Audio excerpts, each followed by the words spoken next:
Welcome into Fantasy Unclean. I am your host, Rich Fiddler, joined as always by Scott Robley and Frodo Carvel. Gentlemen, how are we doing this evening?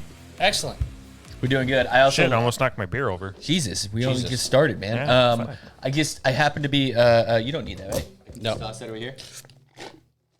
Cool. I just noticed in the video that like every time the show is gonna open with us doing this, but all very poorly because none of us are musicians. Oh. Yeah, just like first time we've ever been at an orgy. You know what I mean? Like I watched. Was it Go? Is it Go Hard? Will Ferrell, Get Hard. Get Hard. He's like, I'm just gonna go after it. Just put it in. He's gonna. I'm doing good. How are you doing? You got a house full of COVID. We're on the mend. Had. All of last week, we had COVID running rampant through my house. Like we've just decided that we don't care about COVID anymore. Yeah, pretty much. Like, yeah, he's here. It's a common cold. Yeah, I'm good. My kid had it. Scary. One of the scariest nights that I've ever had. That was a rough one, dude. man. It was bad. That was actually the night we had a podcast that night, right? Nope. No, we didn't. It was last week. That was only a week ago. Yeah. Jesus, man. Woke up. I put my kid to sleep.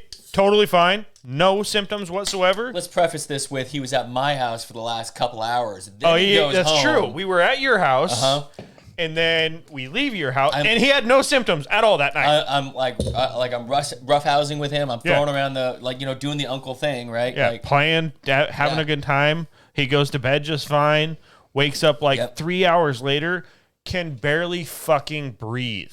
And it was the scariest shit I've ever,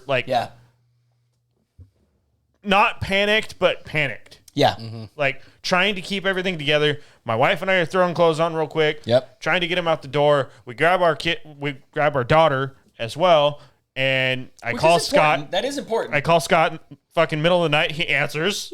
Yeah, it was 2 o'clock in the morning, 1:30 in the morning or something like that, and he called, and it was on the second ring, too. Yeah. I just, whatever it was, my senses were just oh shit! Yeah. And I grabbed the phone, answer it, what's up? Yeah. and legit, it sounded like you were wide awake. I was. That's the thing, is I was absolutely wide awake. Not 3 seconds prior, right? But by the time I had answered, the adrenaline was coursing through my body. Something was wrong. We sped or I'm getting a midnight blowjob. I don't know, but either way, I'm awake. We sped to the hospital. Full mast. Drop Maverick and my wife off at the hospital. I run back to Scott's house, drop Dawson off, get back there. Yeah. He's already had, basically, as soon as they heard his breathing, they said, fuck everybody else. Yeah. Literally a nurse from the state, from the welcome station there in the ER, walks out, takes Maverick from my wife, and literally walks him back to a room. That never happens. And there's people in the hallways, it's busy. To put it in frame of reference, some of you guys already know this, but the Salem Hospital is one of the busiest hospitals, ERs on the West Coast. Mm-hmm. Everything funnels through the Salem Hospital here in this corner of the world, and they're like every other hospital in the world. They're also very, very understaffed, and so they to have somebody come in and say, I mean, it's like basically coming in with a gunshot wound to the chest. People are like, all right, everybody else, don't die for the next 10 minutes because we're focused on this. Yeah. They literally took Maverick to a room. Yeah. By the time I got there, which was maybe 20 minutes later, after dropping Dawson off, Maverick had already had his breathing treatment, some sort of an epi, something of a breathing treatment. There was the epi and then the Dex. The only reason I know the Dex is that's what they use in hiking situations, like mountain climbing. When you're oxygen deprived, they use the Dex to save your life. Yeah, so that's keep you from drowning. That's what they get. That steroid is what you get anytime a kid has croup. Oh, and basically, that's how it's presenting. That's how COVID is presenting. Come to find out, in kids right now. Apparently, Maverick was the 4th or 5th kid in the last 2 weeks that has come in with no symptoms whatsoever. Wakes up with this croup, which is just an upper respiratory illness. Yeah. Infection. Sounds like a bird. Yeah. Croup sounds like a bird. Yeah, but it's like a barking cough, but it was he's had barking bird. Maverick's had croup bunch in his life. Yeah. And he's had the cough multiple times, and it's like you feel bad for him every time, but it was nothing like this time. This time was so much worse. Yeah, Lonnie was saying that when he came into the room, she actually thought that he was throwing up because of the way he was kind of gagging, but what he was doing was gasping for air. Yeah. But he couldn't. Yeah. And like I can't imagine how fucking terrifying that. Yeah, we that gave would him be. like a few puffs of his inhaler because he's not been specifically diagnosed because you can't technically get diagnosed until you're like 6 for asthma. Oh. Because it can just be kind of like It as can, your it lungs can be are a young thing. yeah, and as your then- lungs are forming and whatnot, it can just kind of be Dude, there. but that kid can hit a bong like nobody else. Like he is way ahead of the curve. So I feel like at least I've done my job as the uncle. That was a trip, yeah. man. So he got COVID. Then my wife caught it. Luckily For a enough, second time. yeah. Luckily enough, I didn't catch it. My daughter didn't catch it. And other than literally that night for Maverick, Yeah. after that, if he wouldn't have had that episode, I wouldn't have known he was sick. Yeah, absolutely. I mean, he was perfectly fine the night before. Just fine. Yeah, and I mean even after that, he just fine. had a cough, Yeah. but I wouldn't have known he had COVID otherwise. Yeah. He had a fever for a brief amount of time for 2 days. I can't even tell. If But we're not live. even- I think we're live. I not didn't get a even like- notification. I don't see Yeah, a we're good. notification. We're good. You got it on yours? Yeah. Okay, Yeah, good. it's we're on good. us. Yeah. I was just double checking. You Yeah, have he to had pay a- attention to chat today. He had a fever for a brief amount of time for like 2 days Yeah. and then nothing. But I mean, it wasn't like all day. It was like for like Yeah. a half hour. Yeah, I came over a couple would of times spike, for a and couple then it of would different drop. reasons, and he was on the couch, and I'd ask him how he was doing, and he'd kind of shake his head, and he's not doing good. But really, I wouldn't have known that he was sick. And the only reason he was saying that was because he knew he knows he's supposed to. he be knew sick. he couldn't go to school because he was sick. Exactly. So he just shakes his head and goes, no. I don't feel good. Yeah, right. My wife right. was down for like a day and a half, Yeah. and then was tired for 2 days. Just in time to miss Dino Day. Yeah. Yeah, just in time to These two ruin- assholes got to go see fucking Jurassic Park and Jurassic World, and I looked and I so didn't fucking dope. get to see it at all. Well, I was had happy I drip saw on. Jurassic Park, and then Yeah, I saw a thing today saying something about is Jurassic World Dominion the worst Jurassic Park so far, yes, and I don't know. Okay. I still have to see it. Oh yeah, that's right. We can't have this debate yet. I Yeah, we still can't have to we see can't have this it debate yet. because I didn't get to go see it, so I don't want to talk about it anymore. dinosaurs look fucking great. Dinosaurs look I great? know that the Sam Neill looks great. You know who looks great? Fucking The Black Pilot. she did look good. She looked really good. A spoiler alert. There's a black pilot, and she looks good. I know they let women be pilots now. So I mean, it's Hollywood. I know She's that still, from Captain she's still Marvel. a shitty. It was a shitty airplane she flew. So. Yeah, right. Fucking best part of the movie for sure. This is not giving anything up. Is Ian Malcolm? Is Jeff Goldblum? He is just like awesome, like top to bottom. Every little bit of his character is awesome again.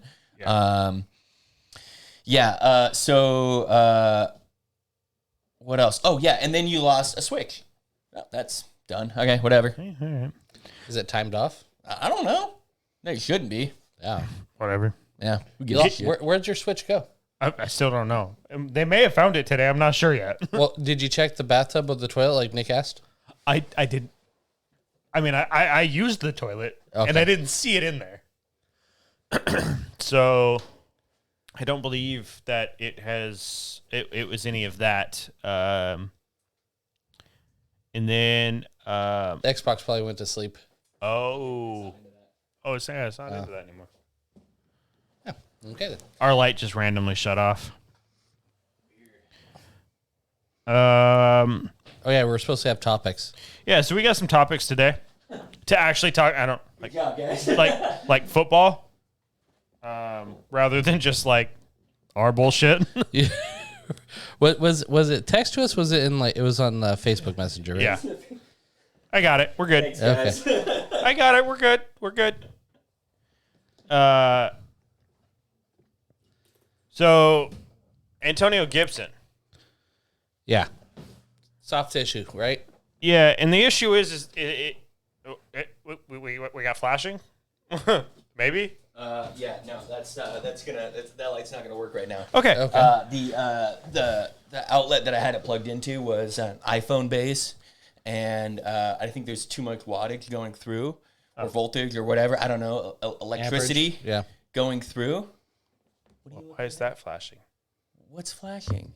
Oh, it's because I don't even have the background music going. We should have background music going. Oh, my bad. There we go. Good call. Who's running this show? Jesus Christ, man. Anyway, so we fried that. You're supposed to be the producer. That's not good. Antonio Gibson. Antonio Gibson. It was soft tissue hammy, minor injury, Which is never a good thing. Yeah, especially when you have a team like they do, where there's like 7 different people that all play the exact same role on that team. They all want, and they're all going for his job. Yeah. The one that it's really has the shot is Brian Robinson. Right. He's the guy that's breathing down his neck for sure. Running back out of Alabama. Big dude. Yeah. Fast, can catch. Smooches. J.D. McKissick is just a great receiver. Yeah. Yeah.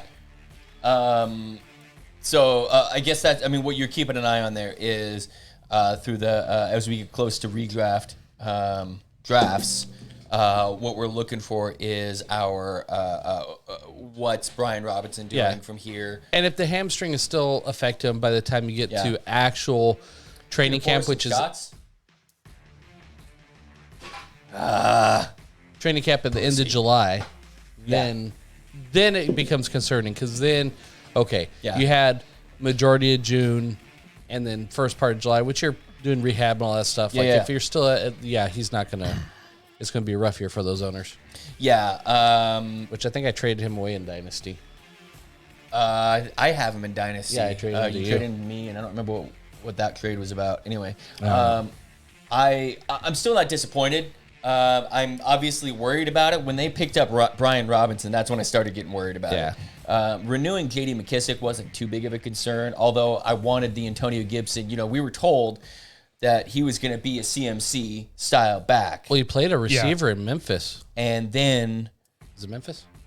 I don't know. I think he's a Memphis Tiger. I don't remember. Memphis Tiger, who... I don't know. I have no idea. But he's still on the team. He's still going to command all of the receiving downs.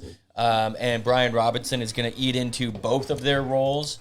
And if Antonio Gibson sits out the entire offseason, then Brian Robinson, if you're Antonio Gibson, you don't want Brian Robinson on the field. No, because he dealt with a foot injury at the end of the first season. It's been a couple injuries. He's had at least one injury every year. Yeah. That has somewhat slowed him up a little bit. He has that kind of, I forget who it was. He runs so hard that he just hurts himself. Yeah. Well, that's what they were saying about Debo until last year. Right. Yeah, and that has a tendency to be the way. It's especially as you're young and as an athlete, you come out of college, you've been basically injury-proof your entire life because you're a kid. Yeah. And then all of a sudden you get into the big boys. Because you may get injured, but you heal so goddamn quick. And you can play through it, and it's not that big of a deal, and you're okay. And then now you're in the pros, and the seasons are only, 10 games? Yeah. So, so it just doesn't going to the National Football League is different, and as they start aging, even aging to 24 or 25 years old, you're different than when you're 19. So, Tyreek Hill is fast. He's fast. Yeah. Speaking of guys that are fast, he is. They were kind of talking about his departure from KC, right? Yeah, he started a podcast called, what was it called? It Must Be Said, I guess, is the name of it. But he's getting interviewed. They asked, the guy asked him about what was his main reason of departure from KC. And he said, do you want to hear the first 4 years or the last year? And he said, the first 4 years was great. He played with Alex Smith. He said he was fantastic. Matt Moore. And then Mahomes came in, loved Mahomes. He said that in the last couple of years, he wasn't getting the targets. He's like, I'm not trying to be prima donna and hey, give me the ball, only me. So, but if you have someone as dynamic as what I can do, why are you not targeting me, even if it's just not necessarily? He's like, because he's right. It doesn't take much for him. He could be a little dump off, and he's gone. Do you guys know who the leading receiver is for the last 5 years? Kelsey. It's Kelsey. Is it? It is Kelsey. Kelsey is the leading wide receiver. Leading receiver. As a tight end, because he's not a tight end. He's a receiver. He is. He's just a big receiver. He's a very big receiver that lines up not on the outside. I was trying to figure out Tyreek's target share because I wanted to say for last year, I wanted to say it was like 25%. Yeah, 25.1%. And 25.3 in the red zone. So he's getting a quarter of the targets on. But the rest of the receiving core is absolute garbage. Well, so outside of Kelsey. Yeah. Right. So with Tyreek though, my issue with him saying that is at first glance he's got because he's got 7 games that were 7 targets or fewer. Targets, not receptions, targets or fewer. And which for most teams, a single receiver getting 7 targets is a good day. Right. So if we're talking about his average floor, like the bad weeks are 7 or lower, and he had a couple. There was one game that was 2. There was one that was 4. There was one that was 5. But 7 games out of 7 games where he had 7 or fewer targets, 5 of those came against the AFC West. Came against his divisional rivals who have played against him for years. Yeah. So these guys know how to shut him down. Yeah, exactly. The teams know them. So beyond that, after that, he was averaging something like 13 targets a game. Yeah. So I don't think that that's a legitimate gripe. Or if look, everybody's gripe is legitimate. I don't think that he's got too much to stand on when it comes to that. I don't think that was his basis. They weren't going to pay him the money that That's he what wanted. it was. But he started to have him start looking for a trade because, okay, I'm not getting the ball as much. Mm-hmm. They're not going to want to pay me for what it is. So, I mean, I don't blame him. And he was, I mean, all the answers he gave in the interview were fantastic. And you're get that guy the ball as many times as you can because of how dynamic he is. And having owned Tyreek Hill a couple times, what? His career high target share was 2021 at 25.1. Last year was his career high by 3 or 4%. Probably the most depleted receiving core outside of Kelsey they've had. Yes. So I think maybe it's less about the targets, the share of the targets, and more about where they're coming. Right. You know. So I just looked this up real quick. Bless me. Thank you. Receivers that had more targets on average last year. Cooper Kupp, he was pretty good last year. Deontay Johnson, Devontae Adams, Justin Jefferson, Stephon Diggs, and DJ Moore. That was it. That's it? That was it. But I mean, I don't blame. Obviously, he had some games. I know Scott looked it up. He had some games with like he had one game that had like 18 targets or something like that. He had multiple games that were in like the 13, 14, 15 range. He was a boomer bust. Yeah, that adds to that and bumps it. So your overall number of targets is higher. Yeah, we've watched games. We're like, where the fuck is Tyreek Hill at? Like, they just have him on the sidelines. They have him not do. You know, it's like we'll see. But he's in a new place, and it's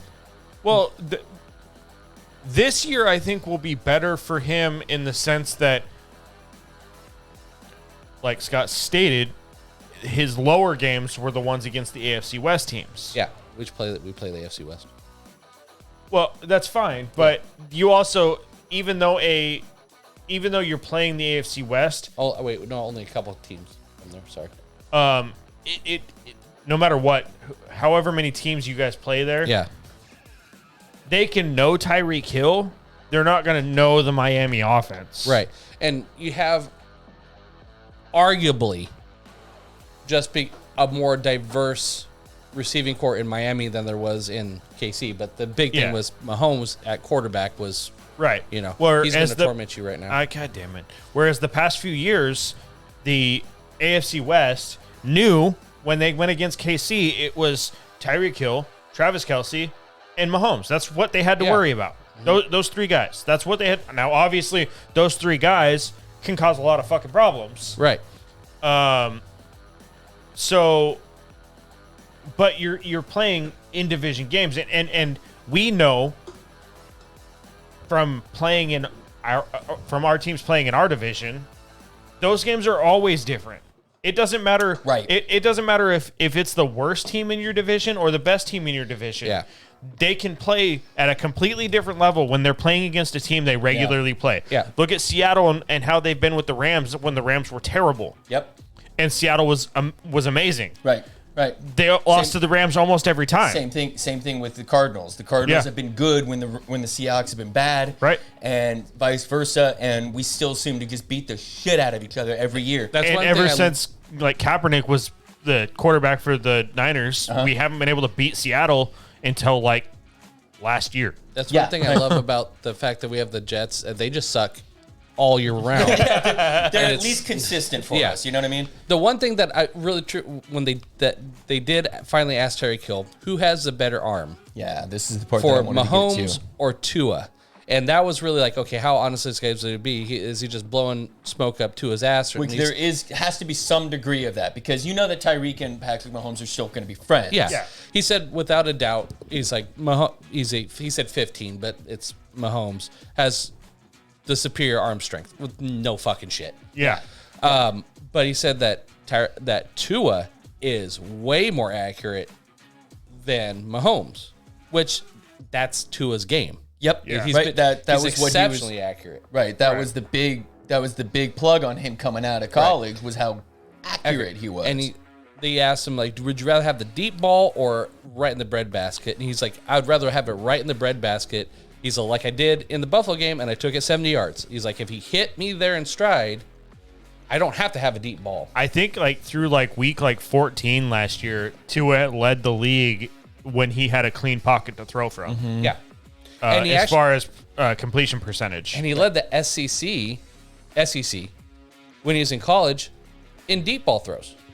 So like so he can put it downfield and he can be accurate. He is accurate. So right. When he was under pressure, he's one of the least accurate quarterbacks. But when your offensive line is as fucking atrocious, like historically bad, It's tough to be accurate. It's tough to throw the ball when you're getting pounded every second and a half. Yeah. Be like, it's also hard to throw the ball downfield a long ways. Yeah. When you have to throw it so damn quick that the I watched him receivers are play only it, and he's 5 like, yards down the field. And there's like four guys, and the offensive line's just like, yeah, right. Well, it's also really hard to throw the ball with your left hand. And so I think maybe that might be a big I was throwing problem. axes with my left the other day and was hitting it fucking bullseye. That's exactly how you murder people, is you put an axe in my left hand and just see what happens. Like, somebody's going to die for sure. See, I could throw an axe with my left hand. I don't know that I could throw a baseball. Like, I think I could pretty accurately throw an axe I can bat a short distance. Good point, because you don't have any hand.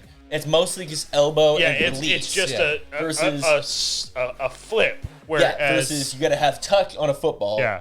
You got to have grip on a baseball. Yeah. Oh my god. I've had to work myself through it because I've challenged myself. I can throw, not like semi-competently left. I can bat very well left-handed or right. I can bat switch, but that's because I fucking walked my brain through that one. yeah, I know one of the funniest things is I am absolutely right hand dominant on everything. I cannot do anything with my left hand, and yet Jerk off. I bat left-handed way better than I bat right-handed because my dad was absolutely dead ass sure I was going to be a switch hitter. Yeah. And then he wonders why I hang out with you so much, and he's like, "This is what you taught me in the garage at home when I was wait." Well, and the funniest thing is What switch batter are you doing? I can do a lot of things with either hand. I know, I've seen it. The fact that I shoot a pistol with my left hand, but I shoot a rifle with my right hand. What the fuck? Yes. You're right eye dominant. But I'm right eye dominant. So whether I hold it with my left, I can shoot a pistol with my right hand. But if, like, what is So comfortable to you me, can go akimbo. I could, yes. You're actually the guy that would go akimbo. What is comfortable to me is to shoot a pistol with my left hand. Okay. But I shoot it with my right eye. So, like, I lean. Yeah. So my right eye is still the eye I look down. But a rifle, I don't know. I can't hold a rifle with my left hand. But you put a pistol in my hand. Yeah. If I pick up a pistol, I'm going to pick it up with my left hand. That's weird. Yeah. What a trip. Okay, so Dolphins, also, quick thing. Sean Payton apparently turned down $100 million offer for 4 years. I'm glad he did. Coach for your team. I'm more. I'm right now. I have more hope and confidence in Mike McDaniel than I do with Sean Payton. I think that's crazy. I like McDaniel. He's fantastic. I just have a lot of hope because I like his charisma. I just thought Sean Payton with a young team, like imagine what he could do with a strong defense and a good offense like that. Like you guys would be championship caliber in no time. And you guys are on like the fringe right now. Like you guys are going to make the playoffs. It's a matter of how deep you guys go into the playoffs. And with Sean Payton, I think you go deep. Wishful thinking. Sure. I would love to see the analysts after week 4, if the Dolphins have gone 4-0 through a fucking hellscape of first 4 games. Yeah, who do you guys have? It's Patriots, Bills. Yep. No, But Patriots in Miami, right? Patriots in Miami, Ravens, Bills, Bengals. Damn, dude. That's a tough schedule to go 4-0. I really think it's going to be they're going to go 2-2. Yeah, if you guys can get out of that 2-2, then you're probably feeling pretty good about it. Yeah. You know what I mean? So, especially if your 2 wins are against your division. Yeah. yeah, exactly. But there's hope, and like Tyreek Hill said in there, he's like it's a little different. He's like in this offense, he's like there's so much speed that we have, dude. He's legit, the 2 fastest players in the NFL are on that goddamn team. Yeah, 3 actually. Well, yes, but the actual 2 fastest. Yeah, Mostert has the number 1 and number 2 fastest game speed. Yeah, it's like 23 and Tyreek Hill is number 3. When they put out that list, Raheem Mostert put out a thing that was like, "Hey, Cheetah, peace." Shit.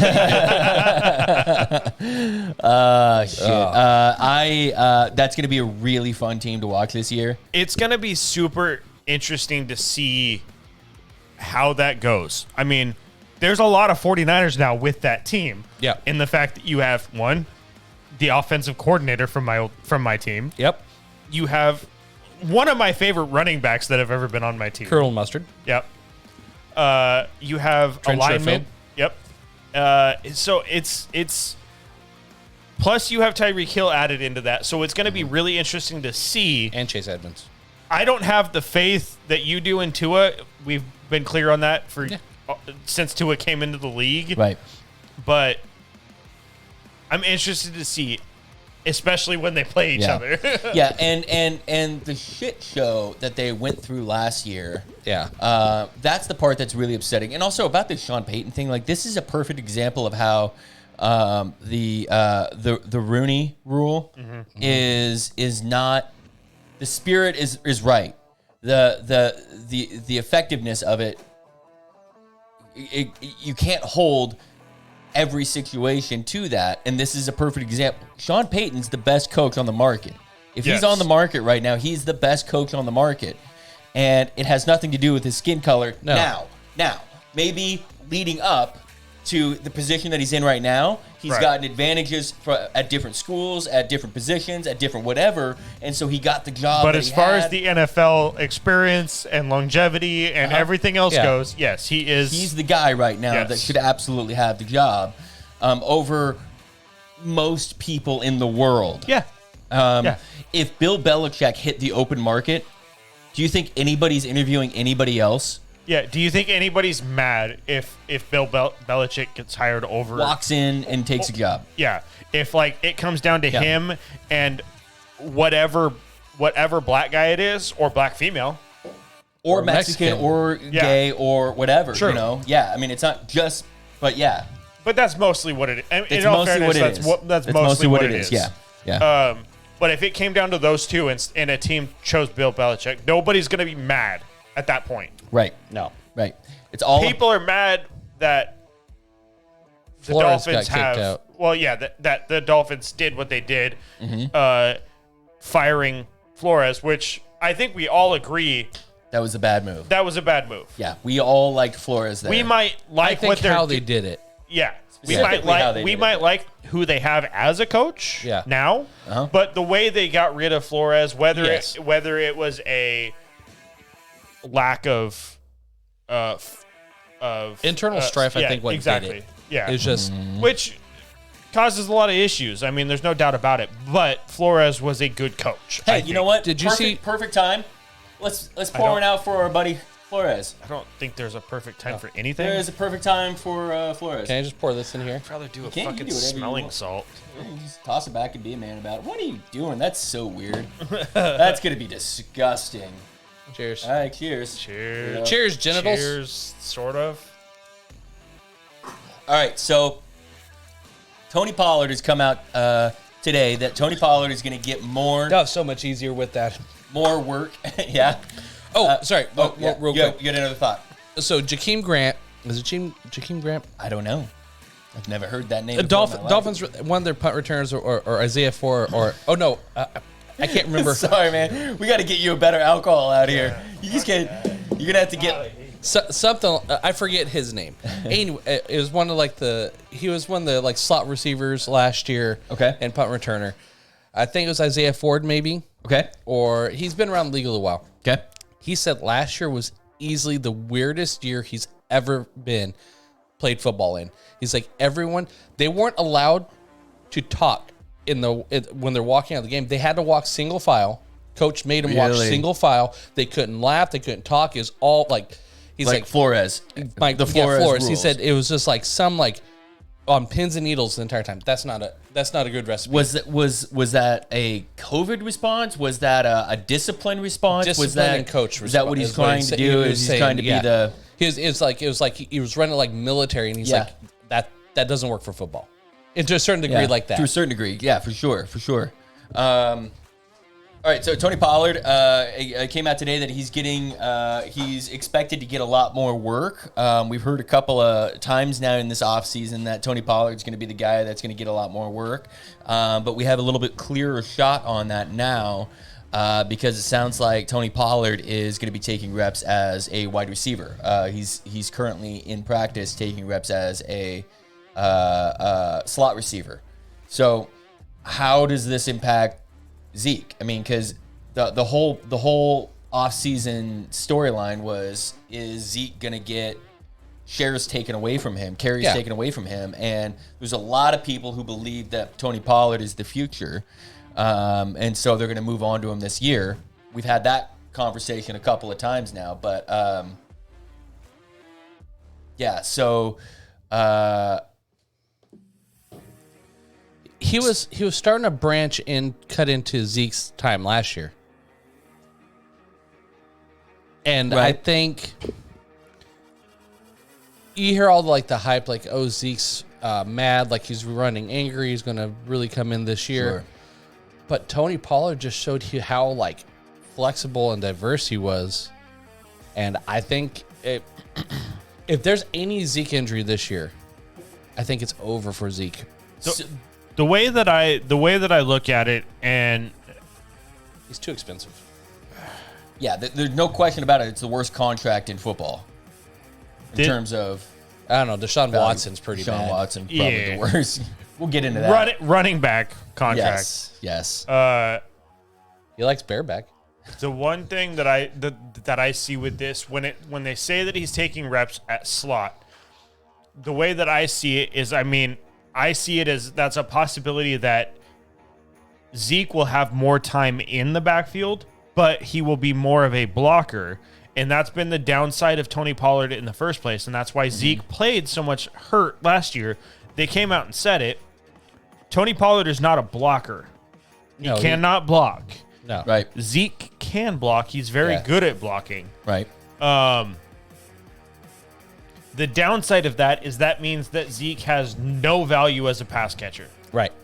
Because on third down, he's in for protection. Yeah, Well, he'll be in for protection especially if Tony Pollard is running as a slot role. So this is sort of what I've been getting at with Tony for a while now, is what makes you guys say that he took a bigger role last year, but he wasn't remarkably better than Ezekiel Elliott in the same league, in the same team. No, but they used him in a different aspect. They used him as the pass catcher, which in fantasy, and for fantasy, like that's where the value is. Your return on investment was a lot better on Tony Pollard than it was on Zeke. Return on investment for sure, because you're talking about a first rounder versus a ninth, 10th. Yeah. Okay. So if you can get Zeke in the third, like he's been falling because of all of this. But again, looking at last year, give the guy some credit. He did end 6th and 7th in PPR, and Tony Pollard ended 28th and 29th. Okay, I get that. Yeah. But that was heavily on the side of weeks 1 through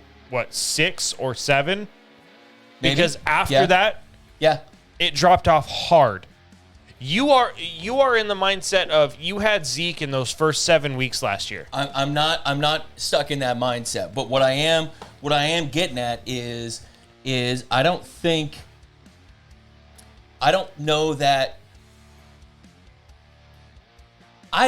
that Ezekiel Elliott is dead like everybody seems to think. I don't he either. Is. I think Tony Pollard did not do as well as everybody seems. Tony Pollard had 37 receptions last year. Ezekiel Elliott had 48. As a lead back, you should. Okay, but now he's going to be the lead back in 3 downs with Tony Pollard out in slot. The problem is yes. He's not going to block 100% of the time on 3rd down. No. But he will still he's going to block and get the check down. He will probably be on the field as long as he's healthy. He will probably be on the field more this year than he was last year. In the sense that he will be Zeke? Yes. Yeah. Like he will be out there in those possible passing downs more this year than he was last year. After the injury. Because Zeke, you traded Zeke to me at the perfect time. You traded Zeke to me at peak value. Yes. Where Zeke looked like he was a sure thing at that point in time. Yep.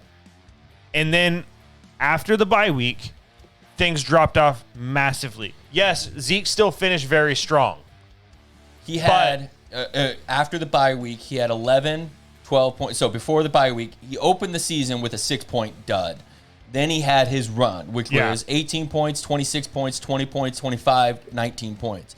Then the bye week, and then 11, 12, 19, 12, 17, 6, 9, 16, 17, 4, 10. So what he didn't do, that 4 and 10 is what shit the bed, because that's championship weeks. That's championship weeks for sure.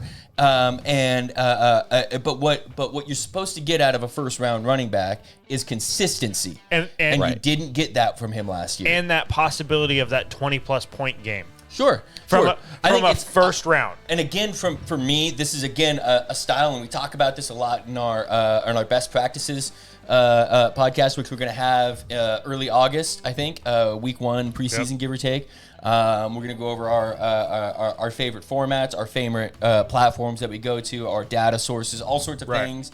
We're going to try and have an open conversation about what maybe should be done, should not be done. But with I don't remember what I was going with that. I got sidetracked because I got all excited about our style. I think because he's more conservative. You're a little. Oh, more. you were talking about style. So for me, I would rather have the running back that's going to score me 15 points every week than the guy that's going to get me 12 points, 20 points, 12 points, 20 points, 25 points, 30 points, 12 points. You know what I mean? So I like a consistent, predictable player out of my first round. So all I'm getting around to is that his numbers, Tony Pollard's numbers, almost all the way check out better than Ezekiel as far as yards per carry, yards per reception, target. I totally get that. As a fantasy player, when you are watching any game with it doesn't matter who it is. When you are watching a game with your fantasy players, in this case, you're watching a game with the Cowboys. Yeah. And you're watching a time where the game is on the line. Yeah. And Tony Pollard is in and Ezekiel Elliott is sitting on the sideline. Yeah. That kills you. It does. And Tony Pollard had 2 touchdowns last year. Yep.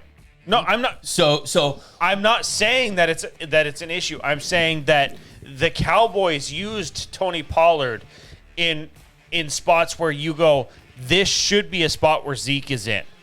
Yes. Those 2-minute drills, Zeke's out.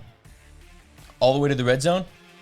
Pretty all the way much. to the end zone? Pretty much, yeah. Last year, in the second half of last year, when Zeke was dealing with the injury that they wouldn't talk about, That they didn't talk about, that everybody knew was there, but they wouldn't talk about it. Right. That's where it was an issue. I still don't understand the NFL rules around this. Like every year, like clockwork, At least one person comes out. It comes out. It comes out that guy was dealing with something all year and it was just nagging him, but it never once shows up on an injury report, or it does, but back in week 7, and then that thing never quite healed up, except that it was never on the injury report for the rest of the season. Right. And I don't understand why that is allowed. I'm viewing Tony Pollard kind of like how J.D. McKissick and some of those guys are. Is that in a PPR league, that is money. If you get him at the right spot and he's a flex player, I'm going to take him over some other receivers because you got running back work and you're working from the slot, which is usually very reception driven. Right. Yeah, exactly. Tony Pollard right now is going as 92 overall across all formats, RB 33. So this leads me down to my next sort of conversation. Is Tony Pollard is quick question, where is Zeke going real quick? Yeah, let me go look real quick. At this point in time, where is Zeke going? Ezekiel Elliott is going 33 overall, RB 17, and that is a smash play for me. Yeah, like so, that is extreme value on him. It is. When you are looking at the fact that you can get this is all half-point PPR, by the way. Half-point. That's usually what we do our stats on. In a lot of leagues that are 12-team, you're looking at late second round, early third round for him. If you can get Zeke in the late second round or third round, so if you are if you have an early pick in the first round or a late pick in the first round, and you were able to get Zeke in either the late second or early third, that seems like a huge snag at that spot. Sure. I think sense, Ezekiel Elliott in the second round at any pick is a great whereas pick. You're getting Tony Pollard, which will not have the same value, but you're getting him in the 7th.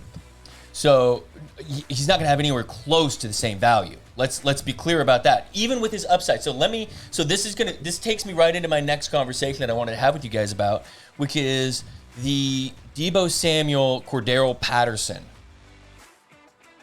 I don't want to leave Tony Pollard quite yet. I'm not leaving Tony Pollard. Okay. I'm wondering if the Cowboys looked around the league, saw Cordero Patterson at 6'2", 225.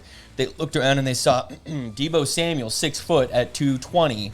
I might have had those backwards, but and then they looked at Tony Pollard, who's 6 foot 205. Say, put on a little bit of weight, and we're going to turn you into a wide back. So I get that, and it does help in a sense because you've lost Cooper, so you now have and Wilson. Right, that's what I was going to get to that. So you've lost Cooper, so you now have CD fully in that wide receiver 1. You've got Gallup in that wide receiver 2, so they're on the outsides. Yep. Now, who is your inside guy? Right. Now that seems They've like got it's Dalton kind of Schultz, who they paid, right. But he hasn't put together a full season in 3 years. 2 years. So whether you're a tight end or not, that's not your slot receiver. Right. So not unless you're Travis Kelce. Exactly. If they completely move Tony Pollard into that slot receiver role, that's huge value. It is, especially in a PPR, even if he's not getting touchdowns in that slot receiver role in that Dallas offense. That could be fantastic, especially if he turns out to be a really good receiver. He's put up good numbers so far, but it's easy to put up good numbers when you're not the guy at anything. Right. You know what I mean? Like if you're not the number one, if you're not RB1, you're not loading. You're not going against a loaded box every time. And he's also just that empty guy in the backfield. Right. And That, so now that when turns you're lined something up into against, 6-7 yards because he has nobody around him. right. And now when you're lined up across from your middle linebacker who's got his eyes on you, knowing that you're about to cut to the middle. Yep. Like, so there's going to be some adjustment there. We don't know exactly how that's going to play out, but that's the clear upside of Tony Pollard is Deebo Samuel and Cordero Patterson in this wide back role of being able to do a little bit of everything. Okay. I want to say something. I don't want to be rude to Cordero Patterson because he won me some games last year. Right. Because I had him. Yes. And he won me some games. Me too. Cordero Patterson 31 years old. was a result of them literally having nobody. Yes. And they still don't have many Deebo people. was not a result of having nobody. Right. Absolutely. And week 1 through 7, 1 through 9, before he switched into this wide back role, Deebo was wide receiver 2 behind only Cooper Kupp. Yeah. And so this is And then he switched into it because Elijah Mitchell got hurt. yes, and so then they needed him back there. They needed somebody back there, and he had the best fit built Because for our that. entire fucking running back core was injured. Yeah, absolutely. Again. Yes. Like, so every other year before that, your entire running back core gets injured, but usually they do have the decency to stagger it up a little bit. Maybe that's why Yeah. the Dolphins Ever are stacking since- all their running backs now. Ever since we had, that's probably It's exactly probably why. exactly what Especially it in the is. sense that you have a running, you got a Mostert- 49er running back. Mostert, Edmonds, and Michelle. Yeah. Yeah. All three have been hurt before. Yeah, and they're all 3 going to be hurt this season. Yeah. It's It's just a matter of timing them out. Oh, so ever since Shanahan took over, we just go through a carousel of running backs throughout the year. Speaking of blocking, kind of, but we'll get on to the next topic. Mike McDaniels has Mike Gesicki watching religiously tapes of George Kittle. nice. Apparently, that's I mean, what if they you're wanted going to to- watch some tapes, should. you should watch George Kittle. Right, absolutely. George Kittle, I don't care what anybody says, George Kittle is the best all-round tight end. Yes. As far as receiving and blocking tight end ever. Yes, and overall impact on the team. Yes. Yeah. Travis Kelce may be a better pass catcher. Yep. Mark Andrews may be a better pass catcher. Nobody has the same effect Right. that George Kittle does on a team. Yeah. Very few offensive players can jazz up a defense. Right. Like George Kittle can. Yeah. So And he's gonna block like his fucking life depends on it. right. Yeah. Right. Kelsey's not gonna block anything. No. Yeah. Yeah. So I guess speaking of Deebo, he skipped OTAs, but he's there for mandatories. Right. So that's a big deal because there's a lot of players out there right now that are in this sort of will they show up, will they not show up? We want a new contract. All by the same agent. Right. So And at that least agent's going, let's get somebody because paid. the first one's gonna fall. And the thing is, the poor players. The first one did get paid. AJ Brown. Yeah. That was the first one. Right. So now everybody else has to follow that. Yeah. And Dude, that agent is making so much damn money. all those agents are making so much fucking money. Right, It's but when you ridiculous. look at it at an agent who has AJ Brown, Deebo Samuel, DK Metcalf, Terry McLaurin, I mean, you're about ready to just fucking make bank. right for the next 2 decades. Yes. So Terry McLaurin, same thing. He was not at OTAs, But they don't have as good of a relationship as Deebo does with the Niners. and McLaurin is apparently not going to show up for mandatories either. So DK Metcalf, There's a difference in Washington and the 49ers. absolutely There's other pass catchers in San Francisco. yes. Who else is there in The Washington? rookie they just drafted, who I can't remember his name. But I mean, That's it. you don't know if he's going to actually. Is that Wandale? Is that dude? No, Wandale went to the Giants. I forget Giants. this dude's name. Well, I guess the only other one is what the fuck? He came from the Panthers. He's hurt most of the last season. But I mean, it comes down to the fact that there's really nobody else that can do what Terry McLaurin can do. Right. Yeah. He has way more leverage in that team. Yeah. And from everything I've heard, is they're Debo really does. far apart. Yeah. Yes, like egregiously so. I mean, like they're very far apart. If they're talking about it, one of the things that I heard on Footballers a couple of weeks ago that I thought was a really good way to phrase this is off-season news, especially good news, you can throw it away as garbage. Yep. Bad news has some grain of truth to it. So if somebody's talking bad about a player, or somebody's talking bad about a contract, there is some grain of truth to that process.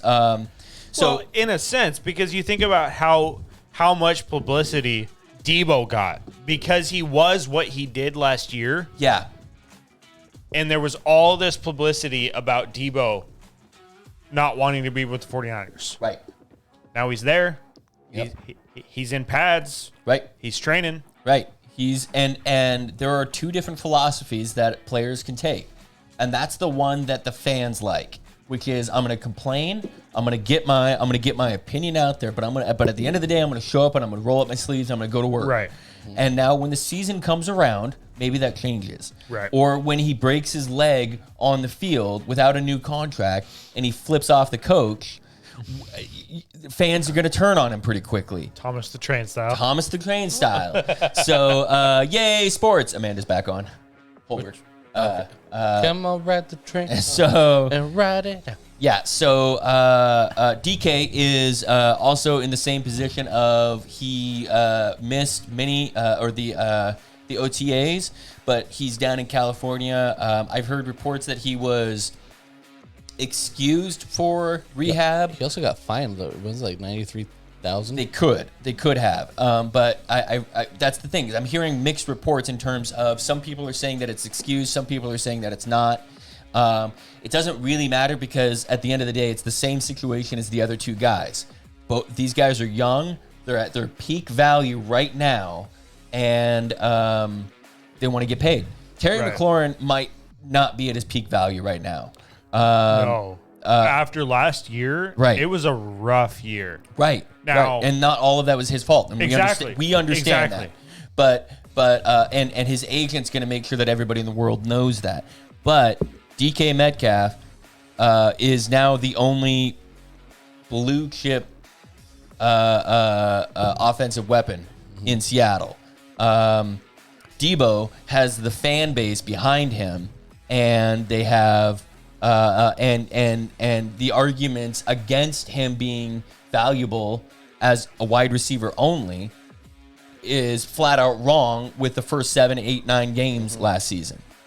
I got a trade scenario for you because I saw someone post Okay. this.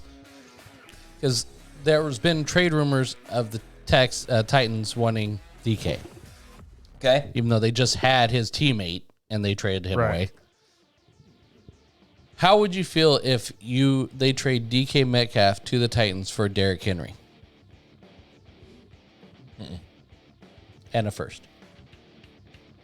Yes. Derrick Henry and a first. I would take it probably.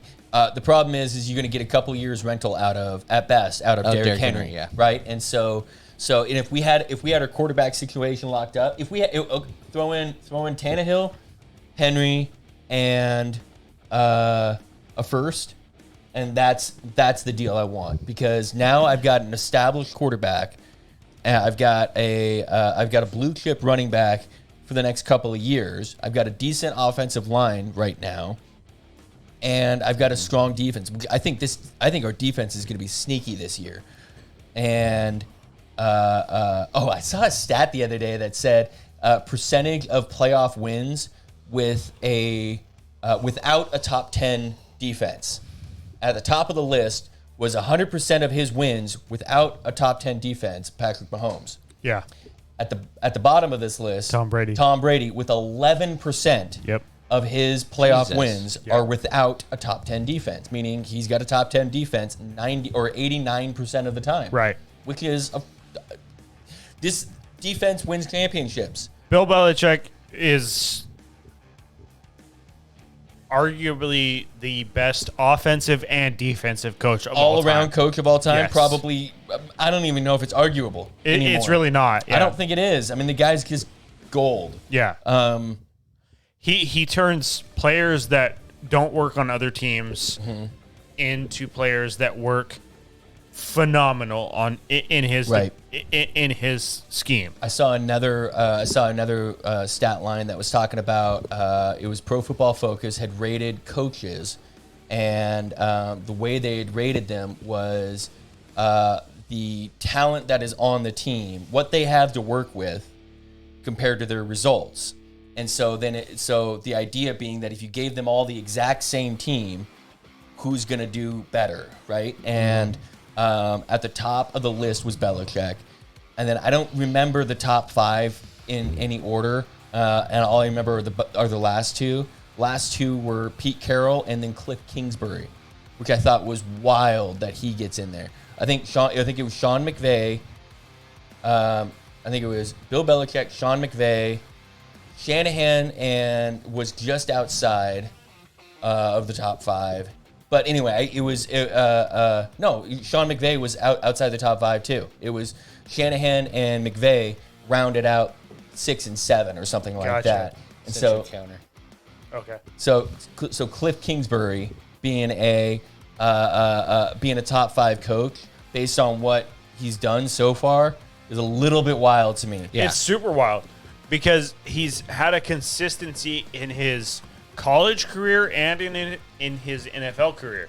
He starts out phenomenal. Yes. But then after like the 75th percentile of the season, he drops off hard. Yeah. Yeah. And he's done that for 3 years now in Arizona. Yeah. And he did that in college as well. He didn't come in as a winning coach from college. Which is why everybody... That was the big deal about it. Yeah. And the fact that they came in, they were 8-0 before they lost a game. And then they went on a 5-game losing. 5-game slide, I think. Yeah. It was bad. I think they lost 5 of 6 games. And didn't make the playoffs that year. Yeah. Like, that's terrible. That's not good. That's really not good. So real quick before we jump back in, do you guys think it's at all interesting? We've talked about Debo, we've talked about DK, we've talked about Terry McLaurin. Yep. All 3 under the same agent. Mm-hmm. All 3 going into a new quarterback system. Ooh. That is unpredictable. In fact, even the 4th guy, AJ Brown, moved also going into a new quarterback system. Ooh. But you've got DK with Drew Lock. You've got Debo going from Jimmy Garoppolo to Trey Lance, which that's an upgrade. It seems like an upgrade, but it may not be an upgrade for Debo. I think it is. And I have said this numerous times that I actually think that Ayuk will have a better share. You're right. He may not be the number 1 still, but he will have a far better share with Trey Lance than Debo will. So it's going to eat into that value that Debo had. Yeah. I'm not saying that Debo will be bad. That's not at all. I don't think Debo can be bad if he's healthy. Do you think I'm still getting good value since I'm keeping Debo and I got him in the 9th round? Yes. Yeah. Fuck you. But. And then you have Terry McLaurin. Leagues, man. Keepers are it's such a weird. It's the weirdest when you fall into style. When you fall into one of those type of players that just blow up. Yep. And you got them in the latter part of the draft. Yep. Which like when you're talking about the 9th round, that is very much the latter part of the draft. Yep. Mm-hmm. If you get anybody after the 7th round that becomes a keeper, that's huge. Yeah, absolutely. Fucking huge. Especially in our league, because there are some leagues that penalize you for keeping a player. Right. And our league is actually the opposite. We it's reward beneficial you to keep your player. Yep. Anyway, we'll get into that another time. The best practices, but But then you also have Terry McLaurin going from a mix of quarterbacks last year into Carson Wentz. Right. He'll be the number one target no matter what, but is he going to be Is he going to be number one with a decent stat line? Right. I think that's offense I try to stay away from. They all want to get paid before they have to prove themselves in their new quarterback system. Out of all 4 of those guys, the only one I want is Debo. I'm going to avoid the rest. I am risk averse to the others. AJ Brown, I'd be okay with. At a certain spot, I'll take AJ Brown. Right. At a certain spot, I'll take them all. But where would you take Debo? Where would you feel comfortable taking Debo? Ninth round. Excuse me, DK. DK. Okay, I was like Debo because DK is still going fairly early. Yeah, I saw him early. I think it was for me. It's like 4th or 5th round because of I've had Drew Lock as my quarterback in dynasties because I invested in other parts. That's like not running with scissors. That's like running with a loaded shotgun in your mouth in a rock field. That sounds fun. Like, I know to you it does. I don't see. Drew Lock throws a good deep ball. Sure. But it's Drew Lock. Still Drew Lock. Prove it to me. Like Russell Wilson, you know what you're getting. So. Pete Carroll is the perfect example of the don't believe the good news, believe the bad news. Right. You know what I mean? Like Drew Lock. Yeah, we got a championship caliber team right now. Do we though? Do we though? I mean, let's not forget that season 1, Russell Wilson threw like 14 picks and only threw 26 touchdowns or something like that. But Drew Lock, do we think that Drew Lock's about to make that leap? No, we don't. No, we don't. No. There was a reason why Russell Wilson won that quarterback battle. DK. Okay, so going back to your answer is DK is the style of wide receiver that I don't love. I don't love wide receivers to begin with. In the 4th round, I'm happy to have him. In the 3rd round, I'm fighting with myself to take him. 5th round, I'm back of the 4th round. So if he fell to you in the 4th round, you're likely taking him. Yes, I think so. Because you've likely gone at least running back, wide receiver. I've probably I've probably at least. Let's say that I'm at that that point. Hole. You are likely 2 running backs, 1 wide receiver. Yes, depending on how the format is for that league. Right, and right around there is George Kittle, J.K. Dobbins, Josh Jacobs, James Conner, Darren Waller. I actually might take. If George Kittle's on the board, I'd take I was going to say, Kittle. if you had George Kittle and DK right next to each other, I would take Kittle. Yes. Even with the injury concerns of Kittle. Yep. And by the way, that's 40. DK is at 40 right now. So right at the end of the 3rd round. I'm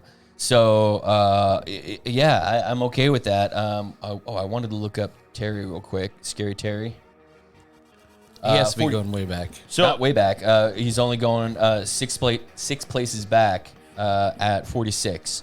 So wide receiver 16 compared to wide receiver 15. He's the next wide receiver off the board.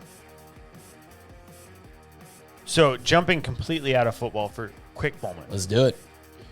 $1 billion question, because we've been pretty consistent with these lately. Let's do it. Hit me. You get $1 billion. Yeah. But whatever music you hear is one song. So, like, right now, we've got music playing in the background. I have one song you have playing the rest of my life. One song playing the rest of your life. But At you all get times? $1 billion. I'm making sure that the one he hears is my money don't jiggle jiggle, it folds. No, as long as it's not fucking Lenny Kravitz. American woman. So that's what I'm saying. You get to pick the song. Oh, I get to pick the song? You get to pick the song. $1 billion.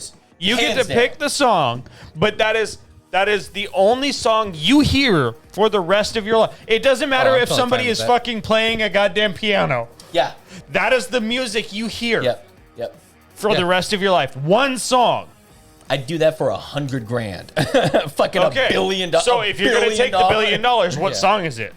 $1 billion song is going to be probably Godsmack Vampires or Tool Wings for Marie Part 2. Wings for Marie might be the one because that's a 10-minute song that's got a crescendo. Yeah. So it's got like 3 different, and it's got a really quiet part. That actually might be the best move. I got 2. Billie Jean Nice. or Hotel California. Interesting. Okay. Hotel California, you're gonna blow your brains out after a week, I think. Like, I don't listen to music as much as you guys do. Oh, I'm always listening to music. And I always end up humming fucking Hotel California, so it doesn't Dude, I got a matter. really sick song. There's a Hotel California, whatever you like mix. It's a like a reggae, you know. We could do whatever you like, you know that song. It's a mix and it's so good. It's so fucking good. Hotel California in that one. Yeah. Okay. So you go to a concert. You go to a Britney Spears concert, and all you're hearing is Eagles. Yeah, you're never going to a concert again. Well, that's a bad reference because going to Britney Spears concert and hearing Hotel California, that's an improvement. Okay, like that's good fucking point. that's Good point. upgrade. All right. Yeah. Okay. So so like for me, like I go to a Breaking Benjamin concert, but all I hear is Hotel California. Yes. That would be traumatic for me. Okay, what if all you could hear was "Devil Down to Georgia"? That's such a good song. It is a really good song, though. Like, if that's all I can hear, at least it's a good song. Right? Like, I'm constantly air fiddling. I just watched I Love You, Man, so what about Rush? Like, if I did it, Rush, I did it for me, I think it'd have to be like, I Stand Alone. Okay, so let me change it up for you. Somebody else picks the song. You pick the genre. You can't do it. Oh, you're getting Chubbawamba tub thumping or something. No. Dude, I fucking love that song, though. But it's a great song for like spurts. But No, it's fuck that. Dude, let's go. I got the whiskey drink. I got the self drink. Okay, what about You know what it is? The song? Aqua Sandstorm. Barbie It's Girl? Sandstorm. What the fuck am I thinking? It's already playing in my head at any given moment. Did you play that? I haven't yet, no. Oh, fuck. You have my Switch. I know. Or not my Switch. You have my fucking Oculus. I don't have your Switch, man. You can't hold that on me. That's your kid.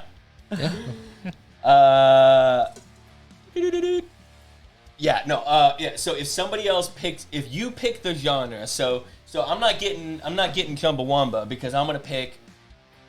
I would pick post grunge rock is what I would pick, and that's a very specific 20 years give or take of music, and I like almost all of it. So even if you went with the band that I don't like, you're gonna hit something that I'm okay with. Yeah.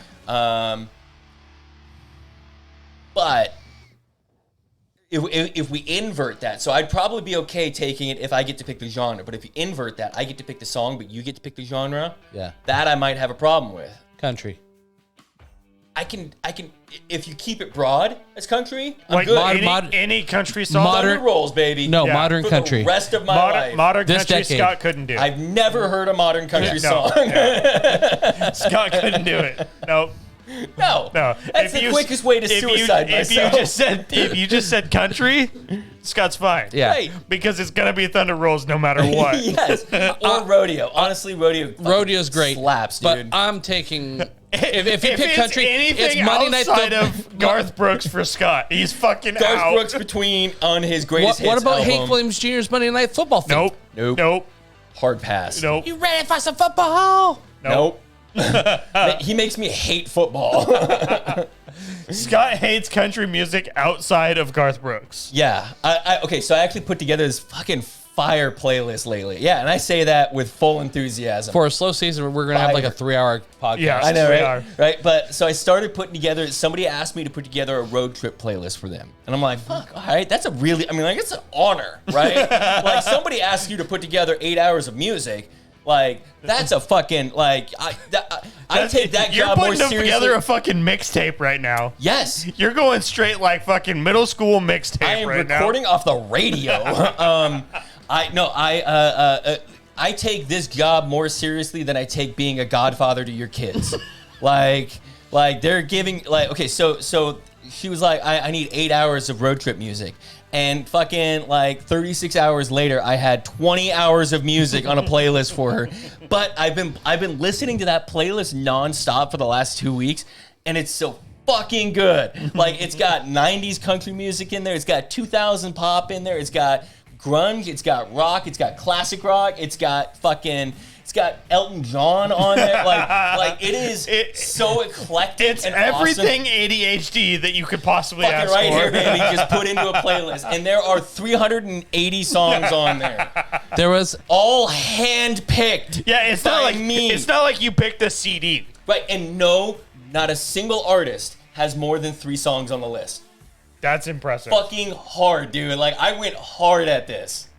Yeah, I'm so proud of this. so when we drive down for the Niners game, you're gonna pick the playlist. Yeah, I've already built it. Did she appreciate it? Yeah, well, they haven't gone on the road trip yet, so we Okay. don't know yet. Okay. But it is. When's the road trip? Because I want feedback. I want feedback too. Like, I'm dying for feedback. Like, you better lie to me, dude. Like, you better tell me my baby's cute, even if it's ugly. Like, this is some. Like, I am so invested in this.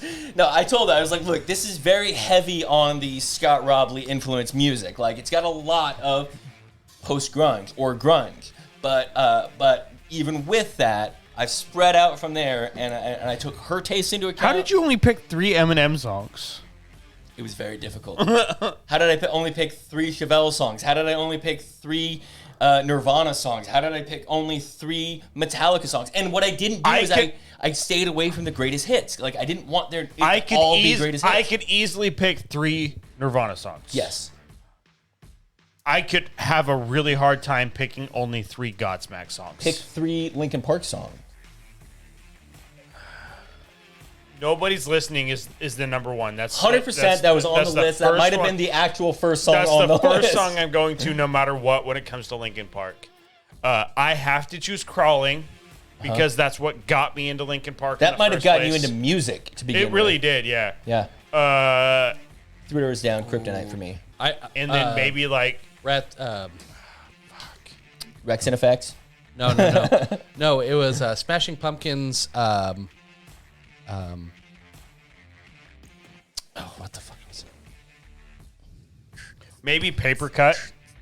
Like those 3 would probably be my top 3. Yeah. You can't. It's hard. It's hard. Ah, that's the top 2 are easy for me. Yeah. Oh, dude, Rat in the Cage is so good too. The top 3 are easy. Nobody Listening, number 1 Linkin Park song in my opinion, no matter what. Yep. And then, like I said, Crawling is my number 2 because that's what got me into Linkin Park. Bleeding Out is so good to me. It is so good. 17-second scream. Yes. Are you fucking kidding me? That guy is a genius. Yeah. Okay. Genius. Different topic, but same He's got to kind get of me thing. off of music. Yes. How many days can you go before Jacking off. you unalive yourself if the only song you hear is "What's Up, Pussycat" by Tom Jones? That's again like that one. Do you ever John Mulaney? Yeah. Yeah.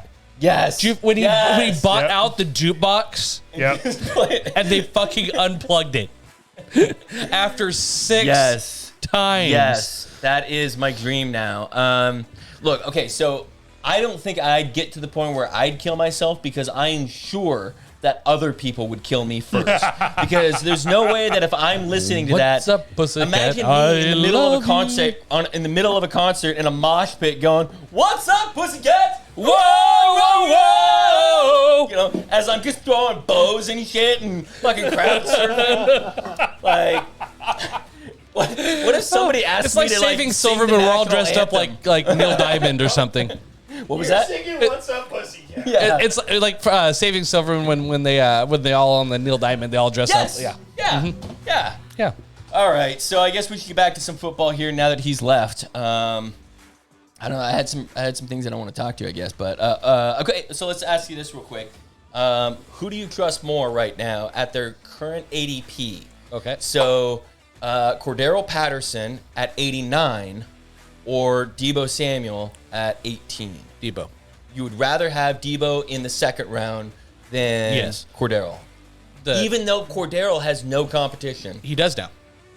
He's got one person. Brian Edwards came over from the Raiders. Drake London got drafted, and they picked up Tyler Algieri. And they still have Pitts. Right. He has a lot more competition now. Yeah. Yeah, you're probably right. I mean, at a 8th round stab or 9th round, 7th, 8th. I'm still trying to pick him up just in case. You're okay with it. You're okay with him there, but as far as value pick goes, your late round, second round pick on Debo is the way to go. Yeah. Okay. Yeah, you're probably right. All right. So, Debo 1,000. huh? Debo 1,000. Yeah, I figured as much. That's why I didn't care if you were in the room because I knew that you would go with Debo. I was trying to sell myself on Cordero. As somebody who had Cordell Patterson last year, yeah, and like I said, won me some games. yep, you got some love. You got some love for still CP. would take Debo 100% over Cordello in the value of it because Debo is a completely different type of player. Absolutely. Okay. All right. So the last OTA or not OTA, the voluntary stuff. Baker Mayfield is excused. Not a shocker. Not a shocker at all. Nobody wants him there. He doesn't want to be there. That one just makes sense. The latest thing with Robbie Anderson, what did he say? Oh, I'm thinking about retirement. Whoop the fucking shit. Yeah, who gives a shit, Robbie Anderson? But you've been irrelevant for the last 3 years. But why? Basically, he was saying when there was rumors coming out that Baker was going to be moving towards being a Panther. When Baker was rumored to be moving towards being a Panther, Robbie put out that he was thinking about retirement because he doesn't want to play with Baker Mayfield. Which, in a way, I don't blame Robbie Anderson because he's had a shit string of quarterbacks in his career as a Panther, And the Jets. in his career. No. as an You had NFL Fitzpatrick player. when you're in the Jets, so. Yeah. Yeah, but Fitzpatrick is That great. was Fitzpatrick before he was like Fitzpatrick. What was Fitzmagic, the phrase that I heard on Footballers the other day that I fucking love? A daft QB. No, don't. DGAF. A DGAF QB, which is don't give a fuck QB. Yeah. And I fucking love that. That is Ryan Fitzpatrick as. It's like, motherfuckers, I went to Harvard. I'm just going to throw the ball down the field. Right. Yeah. Right. Wait, he went to Harvard? Yeah. Just kidding. Okay. Do you see this fucking beard? Do you see the Hawaiian shirt? Fuck So you. speaking of the Browns, though, Deshaun Watson got himself a couple of more cases brought against him now. I'm really kind of hurt that you didn't put our poll up. What was our poll? I said that we should have a poll if over under does Deshaun Watson have more touchdowns than sexual assault charges this year? No. Total. 100% no. Yeah. I think it's no. I think there's there'll a be chance more. he will have less minutes in the NFL than he does. Yeah. My prediction of him sitting out the season has gotten stronger and stronger. Yeah. Every not sitting out, being held out. After watching Rich Eisen talk about how how fucking fucked up apprehensible? No. Did you have a Incomprehensible. No, but you know what I'm saying. Anyway, Yeah. Don't. I'm gonna stop being stupid on camera. That's a lie. I don't think you know our audience very I'm well. on fucking stream all the time. Like I'm always fucking an idiot. He was talking about like it, how that it's horrible of. Yeah, how much it's elevated after just these last two. It's really, even though how bad that sounds, there was 22 before, but now after the last details came out, it's just like, what the fuck? So it came out that he had been massaged by 66 different women New York Times, right? and the Texans had them in- sign an NDA. in 17 weeks, which averages out to basically one a week. yes. And out of those 66, 24 have come forward saying that there was misconduct of some sort. That's more than Right. a third. Right. So That's not a good thing, and the NFL has found itself in a very, very bad pickle. place. Yeah. So let me ask you guys this, because this has been a big point of contention through all of this, because his attorney has now said basically Happy it's endings not are illegal. okay. It's not illegal to have a happy ending. It's illegal to pay for a happy ending. Yeah, but it's Which- also not legal to like shoot a roving stream of jism onto some a little girl. ropey load Not on- little girl, but like little, like Small. yeah, That's- masseuse. That would be Also a illegal. little girl. Though. Also a little girl. That's Yeah. also illegal. That's very illegal. That's super duper illegal. So It doesn't matter if it was paid for a massage or not at that point. Oh, Jesus Christ. Okay, so but the point is okay, so the question about whether or not it's legal or not, is it criminally legal or not, is no longer on the table, because the criminal cases have so far been shoved to the side. There's not enough to convict or whatever. Yep. So let me take this around to, have you guys seen the documentary on Netflix called Our Father? Not yet. Do you guys know what I'm talking about? I know what I know it is. that I listened to a podcast on it. It's fucked up. Real fucked up. So, real Cliff Notes version. Fertility doctor in Indiana, without anybody knowing, put his stuff, his man goo, inside other women when they were expecting different donors, and specifically their husbands, who have donated. And so, watch the documentary because it will horrify you. Can you imagine finding out like years later? Because this was only recently found out, and this was all through the. I didn't spill.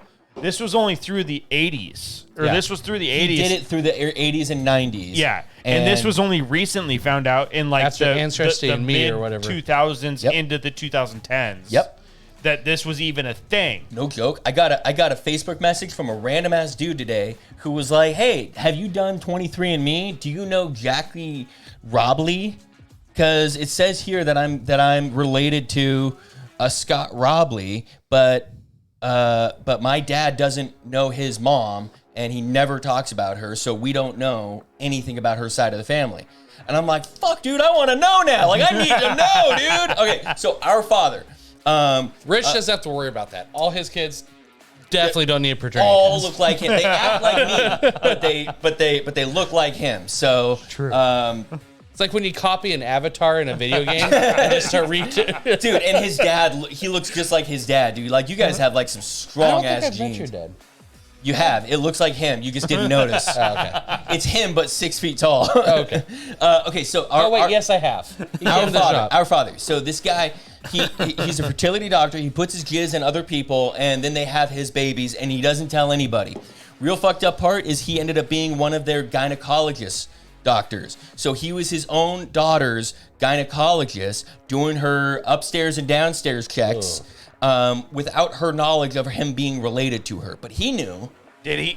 He He knew that. knew. Oh wow! How fucked up is that? So we move on to the fact that they have tried to criminally go after him for this, and all that they could do. Spoiler alert for you guys, is they tried to go after him criminally for this, but he didn't commit a fucking crime. How? Because there's no law on the books that says you can't do exactly what he says, what he did.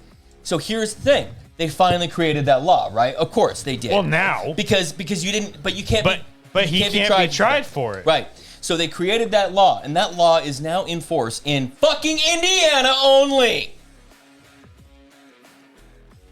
What? So you can go to a fertility doctor right now in Oregon, in Washington, in any other fucking state. So 49 of the 50 states, you can go, and that fertility doctor can be like, "Nah, we're just gonna mine it." He's gonna step into the room real quick, into the other room real quick, jack off into a cup, and then bring that back in because it's all fresh. It has to be done He's gonna fresh. get sued. He did get sued. It'll be like civil. And he's been sued a lot, and there are some payouts so far. Yeah. But there are too many victims for them to all get paid out. Yeah. Well, So because wasn't there something like 40 some? they're currently counting right now up to 96. Holy shit! 96 children are his. Man, he's not gonna get a paycheck.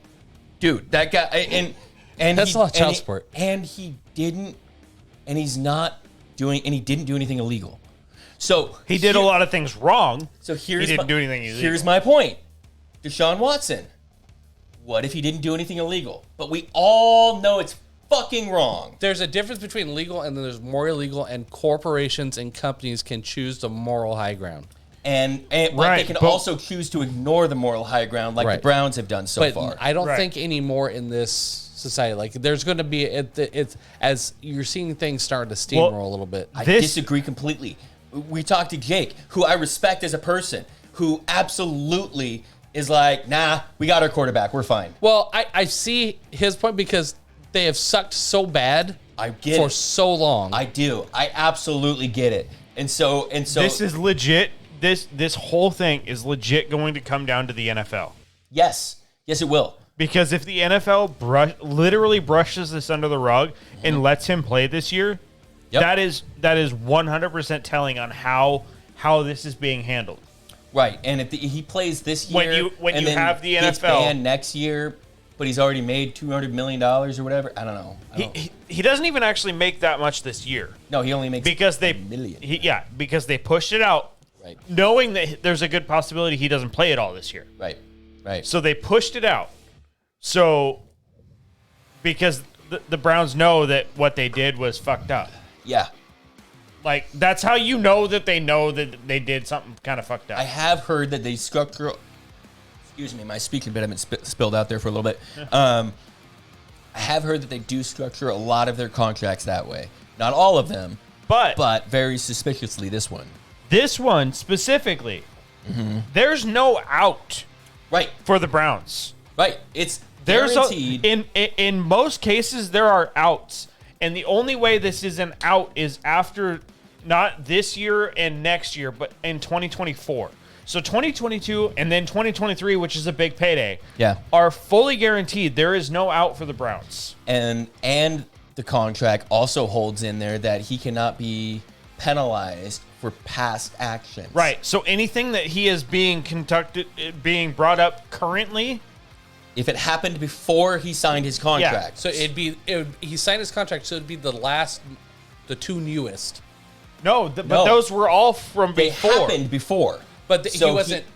They happened before, but he wasn't had the lawsuit No. until Right. Right. They No, were I brought understand. up, but they were from previous. So he can't be fired from the Browns for these because the actual event took place before he was with the Browns. I literally watched. would've thought I it'd be literally watched a thing where they were breaking down his contract. That was the It biggest has thing. to be new events Yep. post his signing with the Browns. Yeah.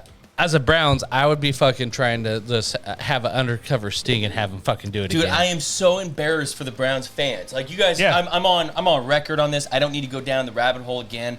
But the 23rd and the 24th case. The 24th case was we had a big conversation. It was a little bit weird. It's odd. The way it's worded, the way it's laid out, it seems. Basically, she accidentally got a cum shot, Yeah. but from a standing position.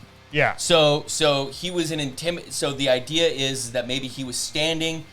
He had stood up after he had taken off his towel. Maybe there was a elevation There was drop, So and he's tall. And he's tall. He could have been short. All of these different things. But basically, from a standing position, he shot a load on her face and chest, and that's it.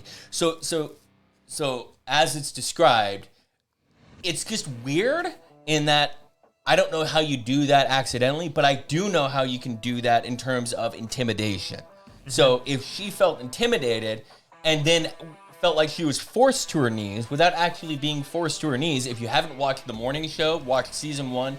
It's amazing. It'll go into exactly both sides of this, how the person in power might not realize that they're exerting their power over the person who is not in power. And so everybody thinks that it was consensual, or he thinks it was consensual, and she feels like she was raped. Right. But and so that might be the situation that we're talking about here, but we don't know. 23rd, 24th case have come up. The Texans have now been brought into it because at a certain point, this got to he had to disclose that there was a problem with one of his masseuses. The massage I think it is therapist. masseur. And so there was a problem with one of them, and so somebody on the staff provided him with an NDA to be able to get these all filled out, by your future. Now, here's the thing with if they haven't already, they're going to be named as co-defendants. The Texans are. So that's a big deal. Mm-hmm. Now, here's the thing. I believe that every organization has a lawyer on staff to talk to their guys and say, here, DK Metcalf, if you're going to go hook up with some more people on Tinder, here, have them sign an NDA now. Yeah. And that's not illegal. It's not inappropriate. It's protecting these guys, Right. and protecting the team, of course. But because they're of their celebrity status. it doesn't mean that they're out there raping everyone. Right. It doesn't mean that they're out there shooting loads on unwilling people. It could be fully consensual. It's Yes. just one of those things that protects the player from things. Yes, and so I'm not ready to torch the Texans yet. Right. But the Texans also organized the the hotel room because they had a standing account with this group. So Deshaun Watson didn't actually have a hotel room. One of the staffers had a hotel room booked, and he would use that all the time. So I don't. It's all bad. Going back to Our Father, you know this guy did something wrong. Right. You know that what it is wrong, and he should not be allowed to profit off of anything public anymore from that. Right. This doctor should be in jail, but because he didn't do anything technically illegal in 49 states still, he didn't do anything technically illegal, he effectively raped somebody, right? Yeah. He put himself in somebody else's basically, yeah, vagina. He just took a small part of himself and put him in there, and he did the procedure while he was in a post jack off high. Yeah. Right. I mean, that's gotta be a conflict of some kind. Yeah. So whatever. We know Deshaun Watson did something wrong here. We've got too many witnesses. We have too many stories. We have too many. Even if 24 out of 66 women. Yes, that's a problem. That's a problem. Yeah. And if 22 of those women are lying, then 2 of them are right. Yeah. And do we really think that 90% of these women are lying? It's the same thing like the UFO debate. UFO debate? Oh, yeah, right. I mean, it just takes one. Yeah. That's all it is, just one. Don't get me started on the UFOs. The U.S., they have admitted that they exist. Yeah, and they showed video. It's been out for like 2 years now. And nobody fucking talks about it. It dropped at the beginning of COVID, and nobody was fucking talking about it then. I'm talking about it still. I just got into an argument with my fucking 13-year-old nephew about this. Like, this shit is real. There are aliens, and nobody's fucking talking about it. All right, so moving on, because this episode is way too fucking long for the time of year that we are. I get 30 seconds for UFOs tonight? Yes, that's it. Oh my That's how God. UFOs are. That's how UFOs are right now. I talked too much about fucking music, didn't I? Yes, we did. God damn it. We talked too much about Tony Pollard. Yeah, we did. We did. I feel like that was a good conversation to have, though. So, But UFOs. Hunter Renfro got paid. Can we get into cryptids next week? I've seen No, 2. shut up. Shut up. Shut up. Shut up. What about ghosts? We're moving on. Okay. Yes, also. I've seen 1. Hunter Renfro got paid. Alan Lazard signed his free agent or his tag. Yeah, his restricted free agent tag. Yep. Tender. So basically, the it's not that big of a deal. Basically, he with a restricted free agent, he gets to go out, test the market, and then Packers have the chance to match that. Yeah. Right. If he signed before this date, then he was stuck to basically a $900,000 deal for the year. But because he waited until this moment, he gets 3.9 or something like that. Right. So he's going to make $4 million. Everybody knew he was going to sign now. Alan Lazard is not going anywhere. No. But he's also not worth paying a full contract for. So Packers played this one smart. Yeah. This is good. Obviously, as everybody knows, Cooper Kupp and Aaron Donald both got massive So contracts. let's talk about this here. We are. So there is a loophole in the cap system. So we've been trying to crack this code for a little while now. The cap is still a thing. The cap is a set number that you can pay each year. The loophole in that is your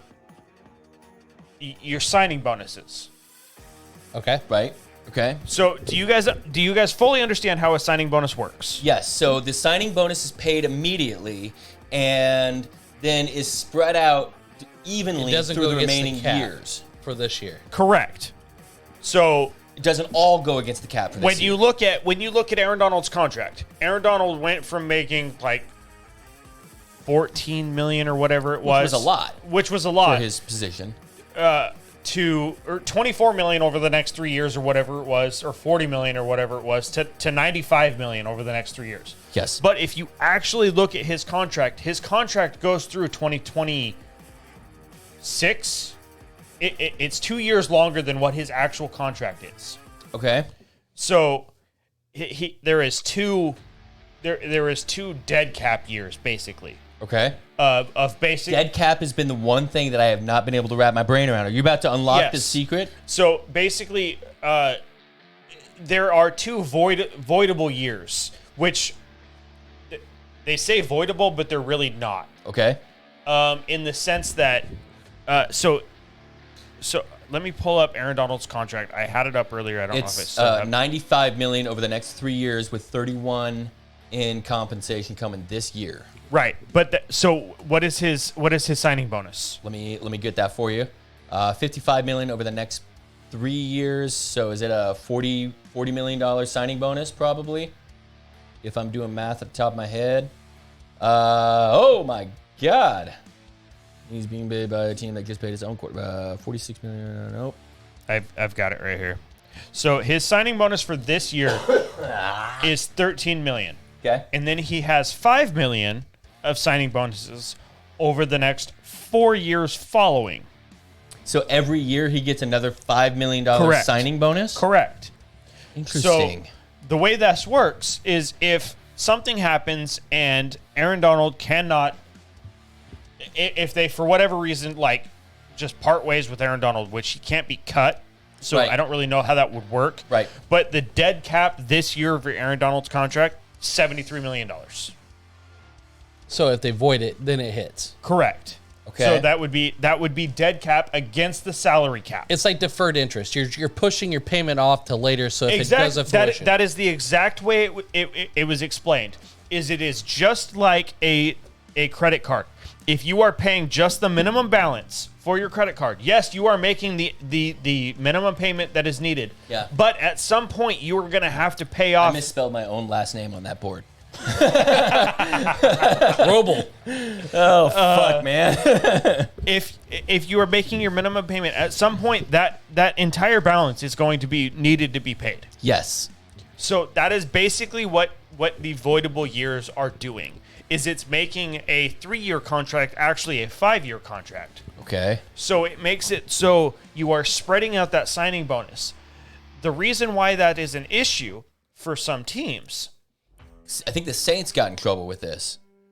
when you are looking at a signing bonus, that is money paid up front. That is money out of the owner's pocket. Yep. They're cutting a check or swiping a debit card. Right, exactly. They are cutting a check specifically for that player. They are saying, here is this money. And then that is spread out over their contract. That is why a player like Jared Goff is still technically making money from the Rams. Right. That is still being counted against the Rams. Yeah. Even though he's no longer on the team. Okay. Because they gave him a fat signing contract in the Right. first place. Right. I remember because we all laughed at it. Right. He's not technically making money.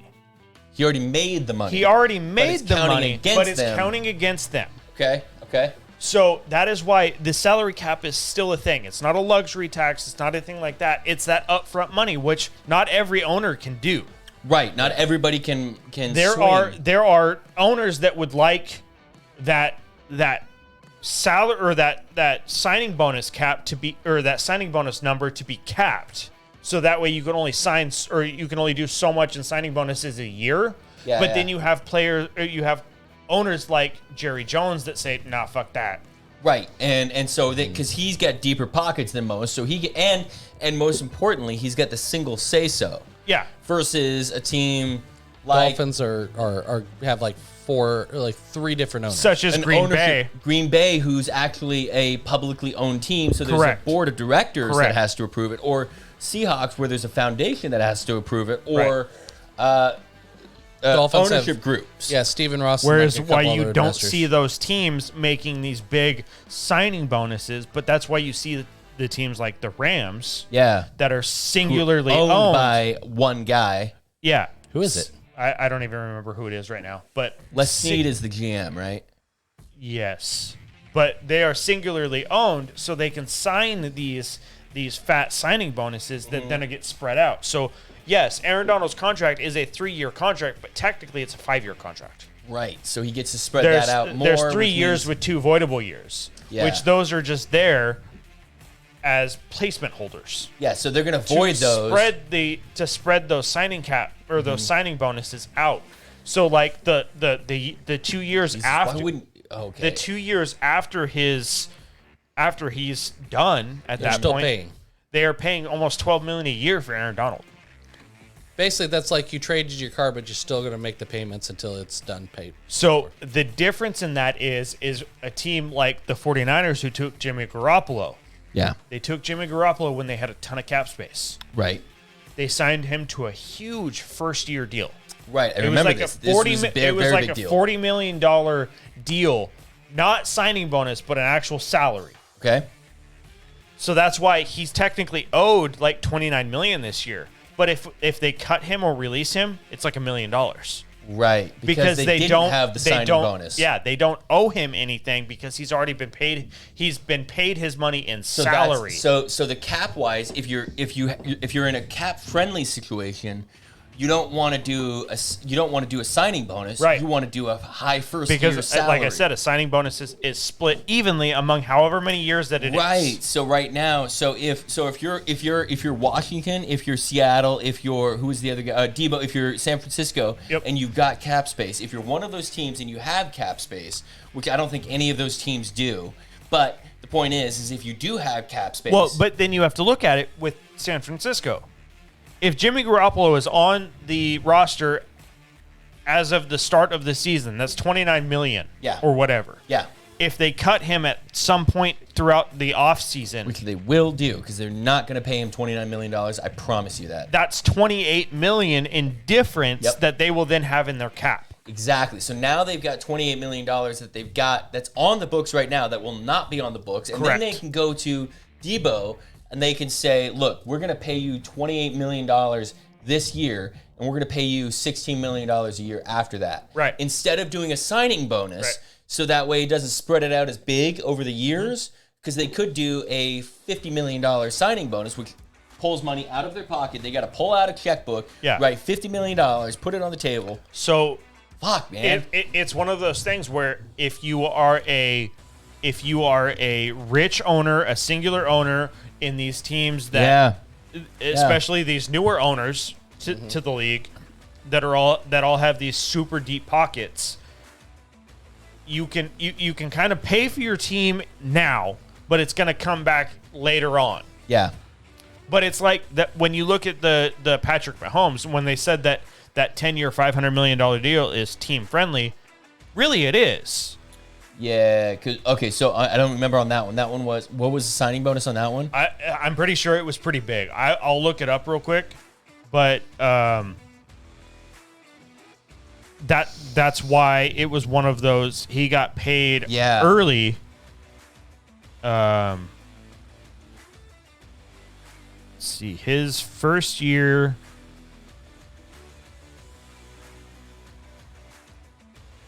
Actually, no, it's not. Well, again, it would be friendly.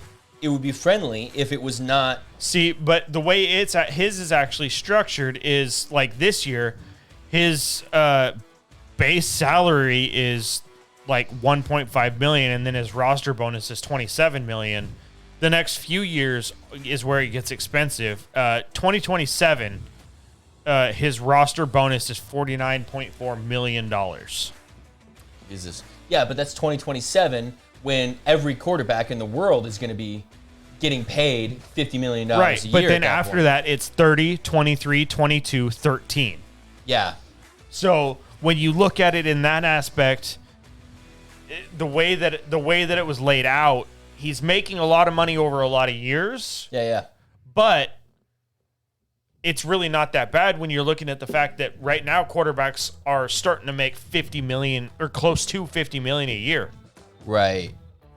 For like the next 3 to 5 years.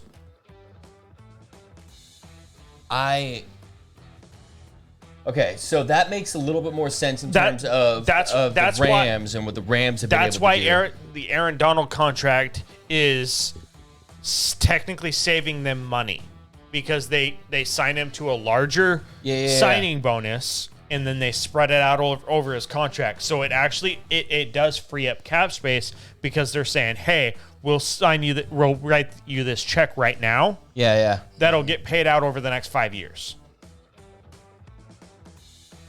Okay. So even though his contract is only for 3 years, yeah, those 2 voidable years just count as dead cap space. Fucking all night I've been doing this. Fucking, I got to get a longer cord, man. Jesus Christ. Or not fidget as I just much. don't. That's not gonna happen, man. And I'm on Adderall right now. Like, I'm on my meds right now, and I'm still fidgeting. Yeah. This is what my life is like, guys. Okay, so that's how KC managed to wrangle all of those contracts. Yep. That's how the Rams have been able to wrangle all of these contracts over the last couple of years. Yeah, because they had some big ones. And then swing for Stafford, and then start paying all their guys. Yes. They literally they are in that mindset of the cap space is going to go up so much that it's not going to affect them. Right. Okay, so that's one of those things. It's either going to work or it's not, because if the cap all of a sudden stalls, right, which is and how doesn't jump a ton, which compared like last year to this year, it went up like $23 million or whatever it was. Right. If that doesn't happen again, then you're going to see the Rams start to fucking scramble, because they're going to run into a situation like the Saints they're did. Predicting a growth. Right. And where the Saints are like $70 million in the hole because they did all these signing bonuses and these cap gymnastics where they're pushing contracts off. They're kicking the can down the road. Right. And then Sean Payton's like, I retire. Your problem. Yeah, that's why you see other teams where they like don't do these huge signing bonuses, but then they do these bigger contracts still. Yeah. But all of those are within the. It's funny because I think I've noticed that the Seahawks do that a lot. Yep. Is they do more heavy contracts. Yep. And they do decent guarantees, but they only do the guarantees through a certain time, like 3 years is their typical or something like that. And the Saints got into a ton of trouble because in 2010 or 11, there was a year without cap. I don't know if you guys knew that, but there was no cap for 1 year. And the NFL was like, nah, don't fuck with us, though. Don't load us up this year knowing that we're not going to have a cap this year, because there was a CBA problem. And I think it was right before the 2011 CBA went into force. Right. And so 2 teams that year got hit with fines the next year, not fines, cap hits the next year. I think it was the Saints. There were 4 teams that violated the good faith rule, if you will, and I think it was the Saints and the Commanders, whatever they were back then. I think it was the Redskins back then. And the Redskins got hit for like $30 million the next year for cap. Yeah, so the cap is still a very real thing. It's just whether or not you're willing to pay out those signing bonuses, that signing cap. And I think that cap, there's something about the longevity of contracts, and I don't remember what it is, but basically, like Mahomes' 10-year contract is not really a 10-year contract, because I think it's only, like, you can only guarantee a spot for like 5 or 6 years or something. There's something weird like that I was reading a couple of weeks ago. It'll get restructured. Yeah, it'll get restructured, sure. I think it is somewhere in there, like after that 5th year or whatever, it is is in the contract of it can be restructured at this point. Right. I think it's a 5-year or a 6-year deal that is like the max. With the NFL, you never see anything over 5 years. Ever. Exactly. That's why that was such a big deal. Exactly. And the sticker tag, the price tag on that was so mind blowing, of having $500 million going to a guy. But then you see a deal like Watson, which was fully guaranteed at $230 million or whatever it was for 5 years. Yeah. Basically being like just shy of $50 million a year. Yeah. Yeah. Especially in the sense that really it was a 4-year deal. Right. So Because the first year didn't really count. right, because they only put $1 million down on that first Yeah. year. This is it's gonna be wild what happens with the Browns over the next couple of years. I think the Browns as an organization are done. Meaning, I think that somebody's gonna have to force the Haslams out. The only good thing for the Browns is it is only through 2023. Right. Then things can change. Right. Right. So that's where things was can, a really can bad be deal. adjusted. And they're stuck with him now. And most importantly for that team, though, is that they gave up all of this draft capital. Yeah. And so while I was sure that there was a year that he was going to have to sit out, I'm leaning more and more towards that he might get the lifetime ban that everybody is like sure is never going to happen. But the MLB has thrown those down before. And if, Well, yeah. What happens with Mahomes or not Mahomes? What happens with Watson if he gets a 2-year suspension and only his contract is guaranteed for 2 years? right? I mean, Do they keep him on for that 3rd year? No. right, because now they have to. They have to, because now what you've decided is you don't have a first round pick, so you don't have any draft capital to trade for another quarterback. So you have to hit real lucky on a 2nd, 3rd, or 4th round. No, because they gave up their first and their seconds, didn't they? I don't know. I think it was like 5 total picks. Yeah, it was. Yeah, and so basically they've got to hit lucky in the draft now I think it if was they like want a 1 starting second quarterback, and then a 5th or whatever. or they're going to have to pick up Sam Darnold, or they're going to have to pick up Drew Lock, or they're going to have to pick up. Because the thing is like throwaway when from you another team. when you look at what they did with Baker, Yeah. Baker doesn't want to play for the team anymore. No, if Deshaun Watson is done, Baker Mayfield is not going to take a snap this year. No. He's gonna lose $20 million this year if he doesn't take a snap for them. But if I'm him and I know that I'm gonna make $20 million for another team, I'm not taking a snap. Or you take a snap and just chuck into stands and walk off the field. Yeah. You're gonna pull an Antonio Brown. No, you don't leave the field. You just walk off. Yeah. You Like, go, sit you in the suit sideline. up, you walk out to the huddle, and then you just fucking pull your shit off and leave. Honestly, I do know what I would do. Okay, so you guys don't need to know the backstory, but I've got a really fucked up life situation right now with my stepmother, of all things. But I do know what I would do. Not porn related. Not porn related. Should stick her in a washer.